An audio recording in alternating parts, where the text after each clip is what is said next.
자, A와 B가 가지고 있는 값을 서로 뒤바꿔달래요.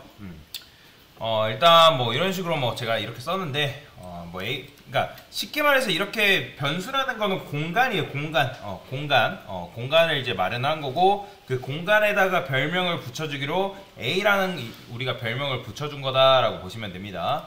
자, 그래서 이렇게 지금 세팅이 되어 있는 상태죠. 자, 얘 같은 경우는 지금 A라는 변수를 선언하고 그 위에 그 밑에다가 A는 5 이렇게 값을 할당해 주고 있는 거죠.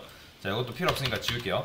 자, 그러면 이대로 출력을 해보면 당연히 A는 5가 나오고 B가 12 이런 식으로 나오는데 얘도 필요 없으니까 지울게요. 자, 그러면 얘 같은 경우는 이제 변수 초기화라 해서 변수를 선언함과 동시에 값을 넣어준 거죠. 그래서 이런 식으로 넣어준 건데, 자, 지금 출력하니까 A는 5고 B는 10이에요. 근데 여기서 10과 5로 넣어달라고 하죠. 근데 지금 뭐 어떻게 해야 돼요? 여기서 보시면 숫자와 사칙연산을 사용하지 말래요. 그럼 숫자와 사칙연산을 사용하지 말라는 건 무슨 말이에요? 그러니까 여러분들이 이런 식으로 썼단 말이죠. 여기 원래는, 그죠? 뭐 A는요? A 10, 그 다음에 B는 5. 원래 이렇게 쓰면 되는 건데 그러니까 숫자 쓰지 말라니까 탈락이죠. 그죠? 탈락. 그러면 자, 여러분들 중에 이렇게 하신 분들도 계세요. 근데 만약에 여러분들 지금 사칙연산이라는 걸 배우진 않았지만, 뭐 쉽게 말해 사칙연산은 플러스 마이너스 곱하기 얘네들을 말하는 겁니다. 그러면 여기다가 이런 식으로도 해볼 수 있겠죠. 뭐 B 플러스 B. 자, 이게 뭐예요? 아, 강사님이 그 다임연산자 기준으로 좌측에 오는 건 변수고 우측에 오는 건 값이라 했으니까 얘는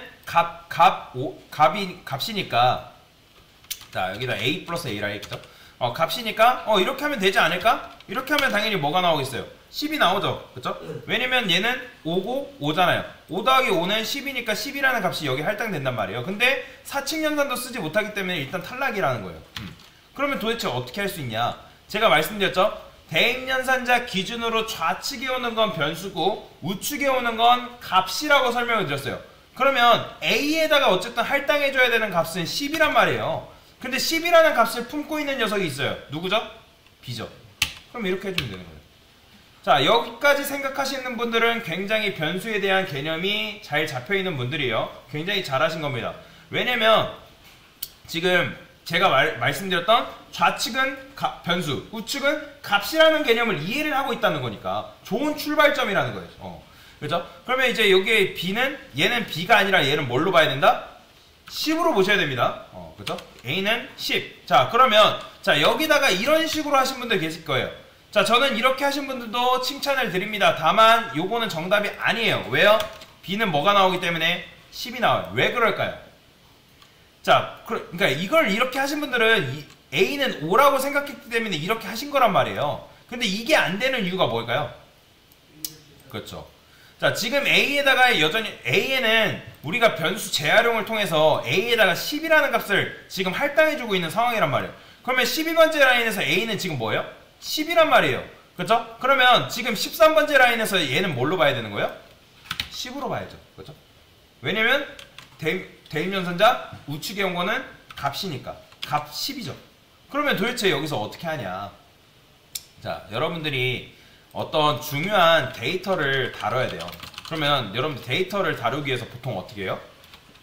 그렇죠? 백업을 해놓잖아요. 그렇죠? 백업을 해놓고 데이터 저장 장치를 마련해놓는단 말이에요. 저장 장치. 그러니까 저장 장치를 하면 뭐겠어요? 그죠? 뭐 USB가 있을 수도 있고, 뭐 아니면 구글 드라이브가 있을 수도 있고, 뭐 엔드라이브인가요? 요새 네이버 박스인가요?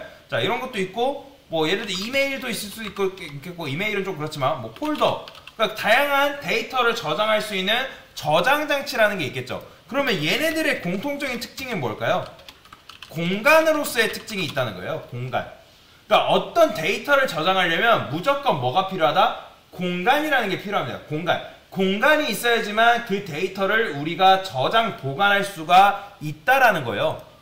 그러면 여기서 우리가 지금 중요하다고 생각하는 거는 뭐 B라 해도 되고 A라 해도 상관없는데 저는 A라고 할게요. 내가 보관하고 중요하다고 생각하는 건 이 A예요. 그러면 어떻게 돼요? 데이터를 저장하기 위해서는 공간이 필요하기 때문에 저는 공간 C라는 걸 마련할게요. 그 다음에 왜냐면 변수는 공간이라고 말씀을 드렸잖아요. 그러면 공간 C라는 걸 일단 할당을 받고 선언하고 나서 거기다 어떻게 한다?